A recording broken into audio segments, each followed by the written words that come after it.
Good morning students. Today is 13th May and this is maths lecture for class 11 students. This is lecture number 30 and in this lecture we will discuss greatest integer function and signum function. So in the last lecture we have discussed regarding greatest integer function and we have also discussed its graph.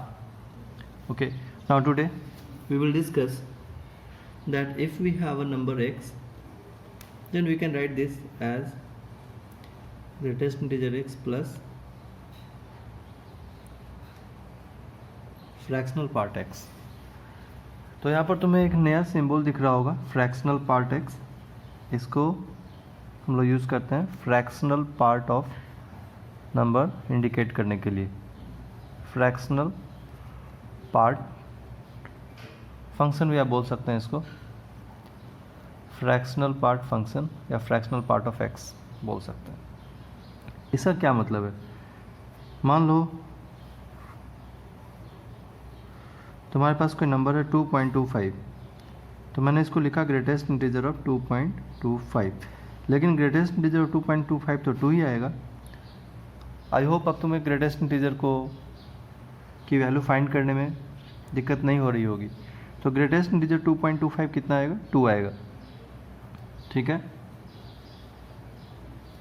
अगर किसी student को greatest integer पर अभी भी problem हो रही है तो लास्ट लेक्चर को वापस देखो, फिर इस लेक्चर को देखना. तो ग्रेटेस्ट इंटीजर 2.25 की वैल्यू 2 हो गई. अब हम लोग 2.25 को 2 के इक्वल तो नहीं लिख सकते हैं ना. 2.25 इक्वल टू 2 ये तो करेक्ट नहीं हुआ. तो इसमें हमें कुछ ऐड करना पड़ेगा. क्या ऐड करना पड़ेगा आप बताओ? तो आप इसमें ऐड करोगे 0.25, तब ये बनेगा 2.25. बात समझ में आ गई? So the quantity which we need to add in the greatest integer of a given number is fractional part of that number. तो इसको फ्रैक्शनल पार्ट को कर्ली ब्रेसेस से ऐसे दिखाते हैं. So any number is greatest integer plus some fractional part. तो fractional part of any number is that number which we need to add in its greatest integer to get the number again. उस number को वापस पाने के लिए उसके greatest integer में fractional part add किया जाता है. तो ग्रेटेस्ट इंटीजर पार्ट 2 फ्रैक्शनल आ गया प्लस 0.25. ओके, चलो एक और एग्जांपल लें. ये एक एग्जांपल हुआ. मान लो मैंने दूसरा एग्जांपल लिया 3 equals to greatest integer of 3 plus fractional part of 3. अब तुम यहाँ पर देखो तो ग्रेटेस्ट इंटीजर ऑफ 3 तो 3 ही आ गया. Greatest integer of integer is integer itself. तो इसका फ्रैक्शनल पार्ट क्या होगा? इसमें कुछ भी ऐड करने की ज़रूरत नहीं है. 0, फ्रैक्शनल पार्ट 0 आ गया. बात समझ में आ गई? ये सेकेंड एग्जांपल हुआ. मान लिया मैंने कोई नंबर ले लिया -5, तो greatest integer of -5 plus fractional of -5, fractional part of -5. अब देखो -5 एक इंटीजर है, तो इसका ग्रेटेस्ट इंटीजर इटसेल्फ होगा. तो इसमें क्या ऐड करने की ज़रूरत है? कुछ भी नहीं, 0. तो किसी इंटीजर का फ्रैक्शनल पार्ट 0 होता है. किसी इंटीजर का फ्रैक्शनल पार्ट क्या होता है? 0 होता है. इंटीजर का फ्रैक्शनल पार्ट 0 होता है. ये हमें यहाँ पर समझ में आया. अब देखो, अब मैंने कोई एक नंबर यहाँ पर लिया, ठीक है, -2.25. तो इसका ग्रेटेस्ट इंटीजर -2.25 प्लस फ्रैक्शनल -2.25. तो ग्रेटेस्ट इंटीजर ऑफ -2.25 इज -3. -3 आ गया. अब तो -2.25 को -3 थोड़ा ना लिखोगे, इसमें क्या ऐड करोगे? यहाँ पर कई बच्चों को ऐसा कन्फ्यूजन होता है कि जो डेसिमल साइन के बाद लिखा है जो नंबर मिलता है वो फ्रैक्शनल पार्ट है, जबकि ऐसी बात बिल्कुल नहीं है. -3 में हमें 0.75 ऐड करना पड़ेगा, तब ये -2.25 बनेगा. तो आप डेफिनेशन फ्रैक्शनल पार्ट का बिल्कुल ऐसे समझें, याद रखें कि fractional part of any number is that number which we need to add in its greatest integer part to get the number again. किसी भी नंबर का फ्रैक्शनल पार्ट वो नंबर होता है जिसको उसके ग्रेटेस्ट इंटीजर में ऐड करने पर वापस हमें वही नंबर मिल जाए जिसका ग्रेटेस्ट इंटीजर लिया गया है. So we have considered a positive number. Fractional part will be positive. We have considered some positive integer, fractional part is 0. We have considered some negative integer, fractional part is 0. we have considered a negative number in general number, any general number which is not an integer, okay, then its fractional part is again positive. तो हमने हर तरह के case लेकर के देखा, positive non integral number, negative non integral number, positive integer, negative integer. In all these situations the fractional part is either always positive or zero, either always positive or zero. तो यहाँ पर एक fractional part को लेकर के हमारे दिमाग में बात चलेगी कि फ्रैक्शनल पार्ट कभी भी नेगेटिव नहीं आ सकता है, fractional part is always positive. और आप ऐसा बोले कि fractional part is either positive और जीरो, तो इसका कॉमन नेम हो गया नॉन नेगेटिव. तो हम बोलेंगे fractional part of x where x is any real number is always non negative. Fractional part of x is always non negative. ठीक है, इसको इस तरीके से हम बोलें fractional part of x is always non negative. अब हम लोग आगे इसकी फर्दर इन्वेस्टिगेशन करेंगे कि फ्रैक्शनल एक्स की वैल्यू क्या क्या हो सकती है, कहाँ तक हो सकती है, और इसके ग्राफ को स्टडी करते हैं. सबसे पहले ये हमारे दिमाग में समझ में आ जाना चाहिए कि fractional part of x is always non negative. तो अब हम लोग फ्रैक्शनल ऑफ एक्स के बारे में यहाँ पर इसको ग्राफ के थ्रू स्टडी करते हैं. फ्रैक्शनल ऑफ एक्स को देखो, ये हमने यहाँ पर एक्सिस सिस्टम कंसिडर कर लिया. यहाँ पर कुछ वैल्यूज़ लेकर के फ्रैक्शनल पार्ट को स्टडी करते हैं. मान लिया हमने कोई नंबर लिया 0, तो 0 का फ्रैक्शनल पार्ट कितना आएगा, greatest integer 0, fractional part is 0. कोई नंबर तुमने लिया 0.1, greatest integer 0.1 plus fractional of 0.1 कितना बना ये तो 0 आ गया प्लस 0.1. कोई नंबर लिया मैंने 0.99, तो greatest integer 0.99 plus fractional of 0.99, ये आ गया 0, तो फ्रैक्शनल पार्ट आ गया 0.99. समझ गए ना, इस तरीके से. मतलब कोई पॉजिटिव हमने 0 लिया तो 0 है, 0 इंटीजर है, इसका फ्रैक्शनल पार्ट 0 है. और अगर कोई पॉजिटिव फ्रैक्शन लेते हैं तो फ्रैक्शनल पार्ट उतना ही आ रहा है 0.1, 0.99 पर 0.99. इसका मतलब है 0 पर तो 0 आ गया. और उसके बाद जैसे तुम भरोगे 0.5 तो 0.5 पर 0.5 आएगा. यहाँ मान लो मैंने 1 लेवल कर लिया, ये मैंने 1 लेवल कर लिया, तो 0.5 पर 0.5 आएगा, 0.6 पर 0.6, और 0.999 तक, जब तक कि हम बिल्कुल क्लोज टू 1 नहीं हो जाते वह, तब तक ये इस तरीके से 0.99 यहाँ पर है तो उसका फ्रैक्शनल पार्ट 0.99 आएगा.